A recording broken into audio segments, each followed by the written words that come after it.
now we move on to our next session. Again, a very, very well-known and celebrated high school career counselor, Dr. Kshitija Singh, and one of my dear friends. I have been in touch with the Dr. Kshitija for at least 7, 8 years, if not more. I think from the time I was with Ashoka, which was in 2015, to now we are in 2026. So Yeah. it's been quite a journey now. And Dr. Kshitija has, as you read her name, she's a doctor, one of the few doctors in the career counseling community that I know of. And I was always curious to understand how did the doctor come about, because I didn't think that we have a doctorate in career counseling. And I posted when I posted on LinkedIn, and I'm doing my PhD myself. When I started my PhD, I also searched a lot about what is the area I can go and do PhD in. I also mentioned on my LinkedIn post that I did certifications from different institutions, and then I realized it's such a vast field, career counseling, that it will take.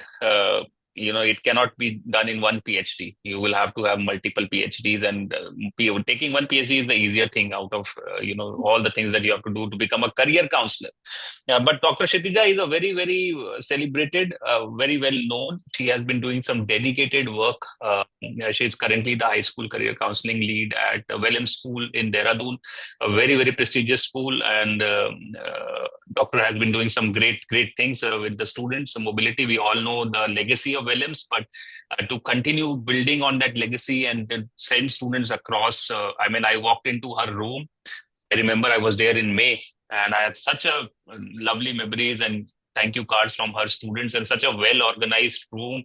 And I had complimented her, and I said, "What a wonderful room to be in! Such positive energy." And then she gave me a lovely Gita box that is still on my table. If I can, probably it's there. I will show it at the end. But that Gita, jar is still my favorite gift of all the gifts that I have received. So thank you so much, Dr. Kshitija, for Thank you. joining Thank us you, Ankit. It today. was pleasure. And we are going to talk about becoming a career counselor, lessons from the field. And I also got an opportunity to know her journey, which I found quite fascinating. I said, how did you become a doctor and then a career counselor? And what does it take to become a career counselor? When I was thinking of this session, I said I should go back to that conversation that we were having in private and maybe open it up to the larger community for their benefit as well. Because a lot of the students or freshers who are starting out to become a career counselors, they come to me and think I am a career counselor. I am not a career counselor. I gave up career counseling long time back. I work with a lot of career counselors who are doing some fantastic work, and all I do is bring them to you. We have with us Dr. Kshitija. Dr. Kshitija, welcome. And Thank you This so is much, Ankit. conversation two. Over to you. Yeah, so going back to our conversation, that how did I become a career Yeah. counselor? So I think if you remember, I told you that I was teaching in a university, being a doctorate, of course, you wish to teach in a university. And that was the time when I realized, that something is amiss with the students here. Because being a teacher, you're closer to students, and then you realize that a lot of students are just there for their parents' sake, for their brother's sake, for their sister's sake, or it's just accidentally there into engineering. By the way, this was then engineering college where I was teaching economics as an elective. So not everyone was very keen to become an engineer or something. Then we happened to speak after class because it was economics, a lot of businesses discussed and everything. And a lot of students would come back and tell me, this is my field. I would prefer this. I have a startup now. I'm thinking to give up engineering and go to my business. This is when I realized that something is amiss here. And rather than working with universities, I should go back to the roots where the students can start making, correct decisions. And at the same time, my daughter also happened to be in grade nine, where we were doing a little bit of subject selection, career discussions with her. So then I realized, that this is something which is more needed than teaching. I mean, there are a lot of teachers, of course, but there are very few people who are mentoring these young ones. And the time has changed now. Probably when you and I were growing up, there were limited opportunities, limited options with the universities, with the careers.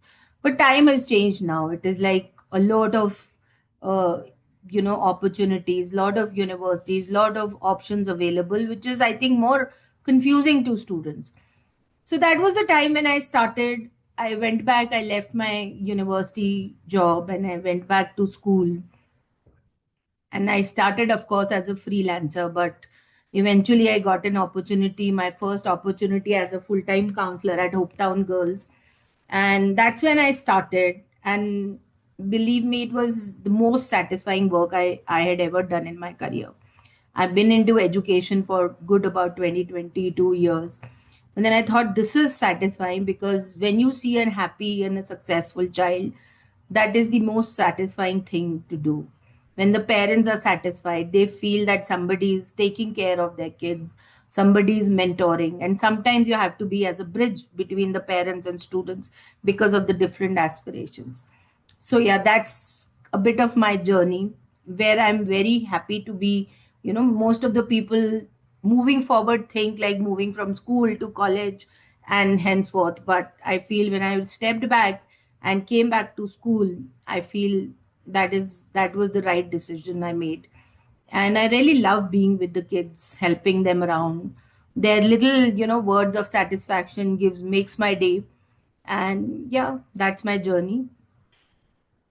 No, absolutely. And I think you said it right. I mean, there are many teachers out there teaching. And I am a faculty member myself. I'm in my second year teaching, and I also sometimes reflect on this that students are today more confused than what we were, and because our choices were limited.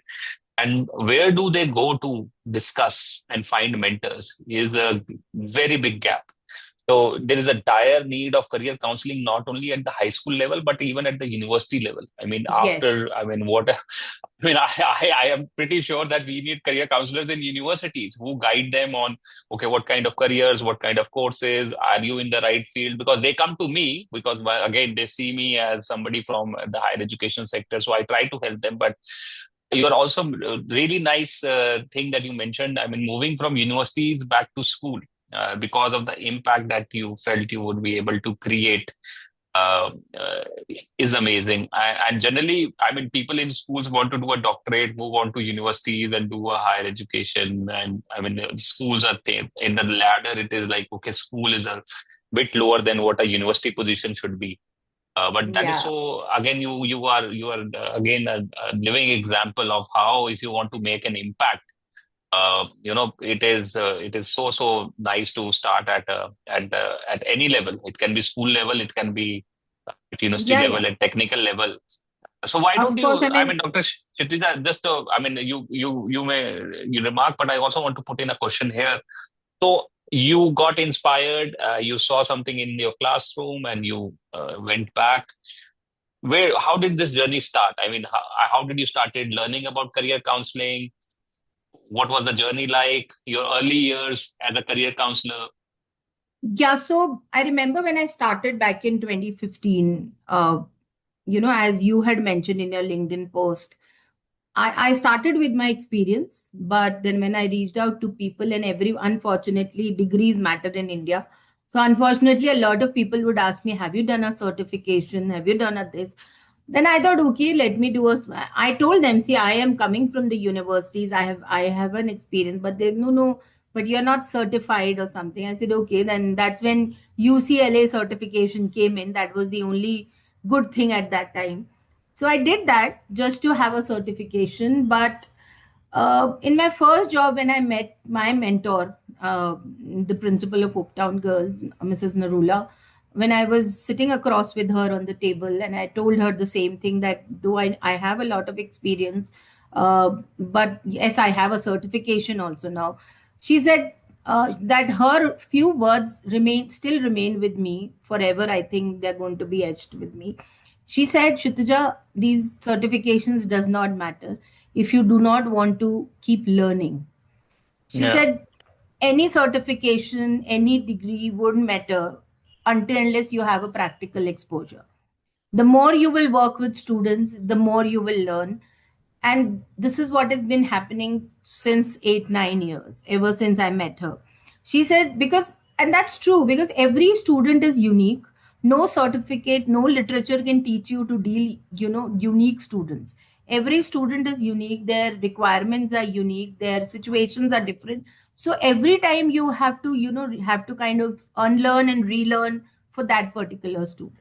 So I think career counseling is not about a certification.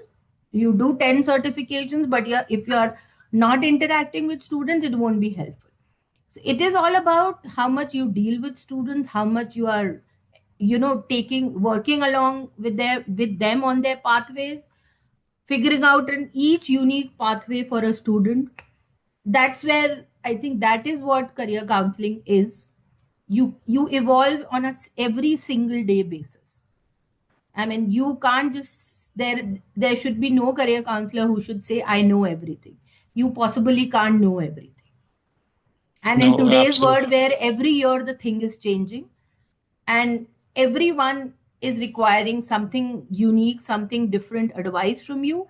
So I think as a counselor, as a career counselor, you always have to be in that loop of learning, unlearning, relearning that should keep on going. Yeah, absolutely. I agree with you. I remember, I mean, brilliant points. You have to, I mean, it is not about the certifications. You can have 10 certifications, and your mentor is so right. I mean, it is of no use if you do not uh, upgrade yourself every day. I mean, this should be true for every profession, but career counseling, I mean, where you are impacting so many students' life and in such a dynamic environment, and every student's requirements are unique. In that, Yeah. I agree. Everybody, and when we talk about best fit universities, when we are giving that advice, I mean, you have to be pretty sure of why that is a best fit university and not a run of the mill list of, okay, these are the top 10 design colleges, these are top 10. I mean, you want to go to Yeah. UK, I mean, probably these are the places I know, probably I can have a direct contact for you. I mean, so it's a very intensive job, and it requires, you mentioned it requires very good communication with the student, and I'm pretty sure with the families as well, parents as well, on why you are suggesting a particular university. So, I mean, certifications you did, and then you started working at Hopetown School. I mean, anything in early on your career that helped you become better at what Uh, you were doing? yes. The conferences, and the first Mm, only conference in those times was IC3. So that was again a lot of learning because you meet a diverse community, you meet universities, and definitely you can speak to them about what they are looking at, how are they, how do they function, and it gives you a sense of those best fit kind of alignment for your students when they talk about that we look such and such profiles. So I think yes, a lot of networking and conferences, attending sessions, and thanks to COVID, a lot of online information, webinars, and all started happening. So I think I am somebody probably who always kind of crave for more information. Maybe mm, I know most of the universities. I know the admission officers. I know I still look forward to learn more from them. What are the changes? Because it's the process. Like if you remember, in during COVID and just few years back, also from COVID, there was a lot of change in the admission policies. Sometimes somebody went test blind, test optional. Now people are back to test requirement. So there is a lot to upkeep. So you can't, as I mentioned, you really cannot just sit back, oh, I know about this. The admission processes keep changing. Conferences is a big help, national, international, both, because I feel that these are the places where you learn a lot. You meet the diverse community from different places of the world. And the best thing about career counseling or college counseling is that the people in this profession in the entire world are functioning in the same process. It is not that that people in Hong Kong is functioning separately, people in US are functioning separately, people in Middle East, we all are working in a similar manner, so the learnings are always welcome and good for you to prosper. yeah. I agree with that. I think IC3 is great. I think they are amazing. I mean, when they started was, and I had mentioned it in my post as well when we were talking about this session. I was promoting this session that IC3. Institute was launched in 2019 when I was at Jindal. 2019. Yeah. And we were the founding university partner to IC3 Institute. I hosted the IC3 first cohort at Jindal campus, and then 2020 we had the pandemic, so it was online again. I was Online. there. That was the Yeah, that was the cohort which I was the part of. yeah, absolutely. So I was there as the coordinator from Jindal side, so saw very closely how IC3 impacted, and then it is amazing what IC3 has done, and what Ganesh has done is phenomenal to bring us all together and build this community. And on the international forum side, I think international ACAC, I've been a member since 2017. Attended a lot Yeah. of conferences, regional institutes, and they have been really helpful for me as well. So I think you're absolutely correct. Having a network and connecting with people not only helps you in learning, but also gives you a sense of community. And you are absolutely correct that the worldwide we use the same kind of techniques, which is not different anywhere across. And I also remember, another thing that we should probably talk about is a lot of reading and writing also is part of the job as a career counselor. What do you want to say Yes. about that? You if you have to help the student, then there's a lot of reading that has to happen. You mentioned the changing admissions criteria, different universities, different type of courses, and we all talk about AI and everything that is coming up. So you want to touch upon that as well. So for freshers who want to understand the role of career counselor and reading and writing in that. Yeah, so a lot of reading, of course, reading maybe books is a good. There are few very good books available when you do you are in kind of mentoring somebody. But in terms of writing, yes, it is very, very important because counselors' recommendations are a big part of an admission process. And those recommendations are hard, has to be written very mindfully. You should know your students well, and you should be in a practice of writing it. There is no set format for the letter of recommendation, but every country has a different requirement. So the counselors should be well aware of that what exactly the universities are looking at. But it is very, very important to know your students, have a good time with them in their senior years, so that while you are writing a letter of recommendation, you can reflect upon their strengths, maybe sometime weaknesses, some extenuating factors which you might have seen, which might have impacted one exam of his, because of which the performance might have dropped. Because these are those insight that you provide to the admissions office, that some which that is something which a student can't provide. Mm, Like, let's say some it was the exam time and a student lost somebody in the family, and of course that's very natural that it is going to impact her performance, but student can't really explain it to the admissions committee that why the results are dipping here. So that's when the counselor's role come in, that you have to open a dialogue with the admissions committee, that this is the reason she's excellent, you have to produce the evidences. So that is only possible when you are working closely with your student. If you are just superficially working with them, you just know that where she's applying or something, or you get a brag sheet filled for that matter, even. But I feel that really my impactful LORs come when I know the students very well. When I spend a lot of time sitting with them, from beginning, from selection of the course to the university selection, and that good 2 years of journey of grade 11th and 12th, those are the things that really matter. And of course a good writing language is a part of it, so it's very important to upkeep with the good writing skills. No use of AI is recommended. You can definitely take a help of AI to get a frame of what it is needed, but write it from your heart, because I think the machine language is pretty much understandable to everyone who's been reading applications for good 10, 15, 20 years. They can understand whether it's written by a human or an AI. So I always suggest start early. I mean, like with a person like me, a single person dealing with 70 batch of 75, I know it takes a lot for me to write in letters of recommendations for each and everyone.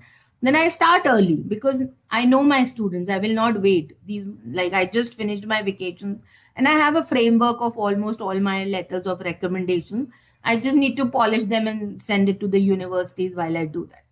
So I think that's how it is very important. Keep reading. If you are new, then maybe the counselor community is very helpful. Ask for somebody, some of them to have a sample letters of recommendation. Read them and understand that how now you can create an impact for the admission of a student. No, absolutely. I think you are absolutely correct. Having that bond with the student and that child that is under your mentorship is very important. Spending time with that person is very important. And even if it's, as you mentioned, you had 70 students, even if those are 70 students, you need to actually hear their stories there so that you can vouch for them and you can stand up for them when they can't tell their stories. And thank you for bringing that up as well. And writing skills, yes, AI is there, but yeah, absolutely, we can all figure out. I mean, even on LinkedIn posts, we can figure out if it's because it's so Yes. easy now. I mean, Yeah. it's so hard to resist not using AI, and it's not only about it's easy, but it's also it checks the grammar and it makes the tone sound very similar. I was reading an article how everything around the world is now has no mistake, no language has any mistake because everything is written Yeah. by AI. So I Yes. mean, Yes. and how I mean the certain mistakes now people will love to do because then it shows that it is not written by AI. But I think the world is changing, but what will not change is what you mentioned, the authenticity of your voice when you know your subject. Yeah. That AI cannot take over. No. That hard work has to be put in by whoever it is. I mean, writing a PhD thesis or writing a recommendation letter, you need to have that confidence that you know your subject. And if you don't Yeah. know your subject, and no matter how flowery the language, how grammatically correct the language, it won't have the impact. Definitely. Great. I mean, so I also want to mention that we have 6 minutes on this call, and then we'll have another distinguished panel here. But in the meanwhile, if you have any questions, feedback for Kshitija, please mention it in the chat box. We are monitoring the chat box for everybody. So my team is there. Just to have a look, we have one message, Prabha is here. I think she knows you as well, Dr. Kshitija. A very laudable Yeah. initiative to shift to career counseling, Dr. Kshitija from Mauritius. Prabha is our dear Thank you friend from so much, Mauritius. Prabha. Thank you so much, Prabha, ma'am. Prabha is a dear friend and a leading career counselor in Mauritius. I want to mention her also. She is doing some fantastic. If there is one Definitely. position of ambassador for career counseling in Mauritius, and then also all over Africa. I mean, Prabha is doing Yeah. some fantastic work in IC3 Definitely. Institute Africa, and so amazing, Dr. Kshitija. I mean, I have final 5 minutes with you, and I want to just end by taking some recommendations. Are there any? I mean, now that you have spent since 2015, now we are in 2026, almost a decade and more, 11 years in career counseling. Are there any books, certifications, or mentors? I mean, you mentioned IC3 Institute, you mentioned International ACAC. Anything else you want to mention? I would say there is no harm having a mentor from the fraternity. There are a lot of people who are very helpful. So anyone who's stepping up new can always have a mentor in request anyone you meet at IC3. If you have any problems, don't feel shy or something to go back and ask help from anyone. I mean, we have this group, Ankur, I'm sure you are also part of it, the CCN group. And Yeah, yeah. it's like a pool of information comes up when you just put one question there. So, I mean, the fraternity works very closely. Nobody is competing against each other because at the end of the day, we all realize that we are working for the betterment of the kids and the future generation. So, just don't shy around to, seek help. Yeah. And always remember, like, I always feel that this is a little fancy kind of a profession, but stick to what you are here for because a lot of people have kind of mistaken career counseling to more of college counseling, but I feel if there is a right career, then the right college will come through. So stick to what you think is a purpose, and I think that works really help the students. because the situation right now is like they have all the information at a click of it. But again, we have to remember that these all information is available through machine. There is no human touch to it. And as I mentioned, that every kid is unique. So all the information which is available on internet is not applicable to everyone. So sometimes it you may have to, kind of be a little harsh on a kid where you see that this kid is not meant for this. So you have to tell the kid in a very polite, in a, positive way that no, don't do that. Maybe something better is, and you can suggest something better. And there's a lot of talk on psychometric assessments and all also, but I would say that's good, helpful, but don't take it as a benchmark, one of the benchmarks of career counseling. Just don't rely 100% on it, because it Mm. totally depends upon in what mindset a student is, giving that test in that 1 hour. So that 1 hour can't really decide the student's future. So take it as a benchmark.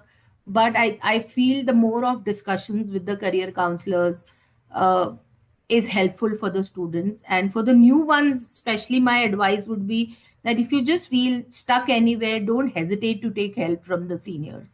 Yeah. This profession is, I think, majorly about experience.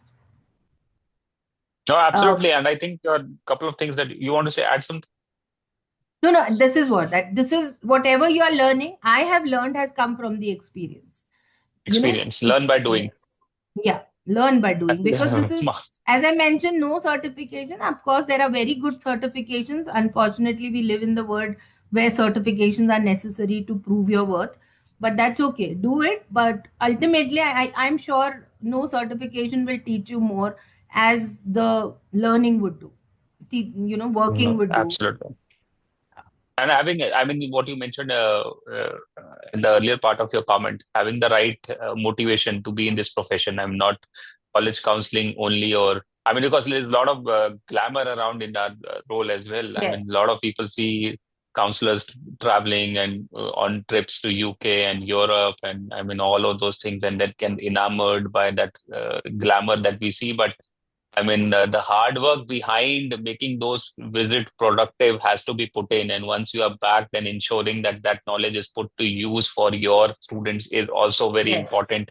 And not just for those photographs that you should absolutely put out on LinkedIn, but then that's the second yes. part of that is also that you have to put the work that we have done.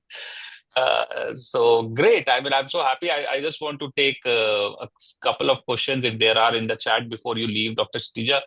Okay, so there is one from Mr. Nash from Australia. I work in Australia and we have Australian blueprint of career development. Is there any equivalent of that for in India? In my view, it is I no don't longer career counseling, but life and career design workshop. So, Dr. Kshitija, you want to take this up? I don't think so. We have something like that in India, but and he's right. Of course, it's no longer a career counseling; it's a life and career design work, because yes, you're shaping a life for a student, the person you're advising, and I think that makes it all the more responsible work for you to do, because people are trusting you, and these are the little ones who are trusting you. 16, 17, Yeah. 18-year-old kids who are trusting you. So give them the best information that you have, and never, I don't hesitate. If I don't have an information, I'll never provide a wrong information. I always tell my students, let me do the research and I'll get back to you, or I will sit and do the research with the student. Rather than giving a wrong information, I prefer taking up this Yeah. route. So because Yeah, I understand absolutely. that it's about their life and future.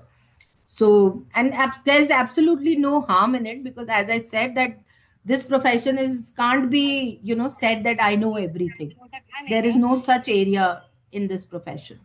So I think then we should not hesitate by saying that, oh, I really don't know about this, let me get back to you, or you can sit in my office and let's do the research together.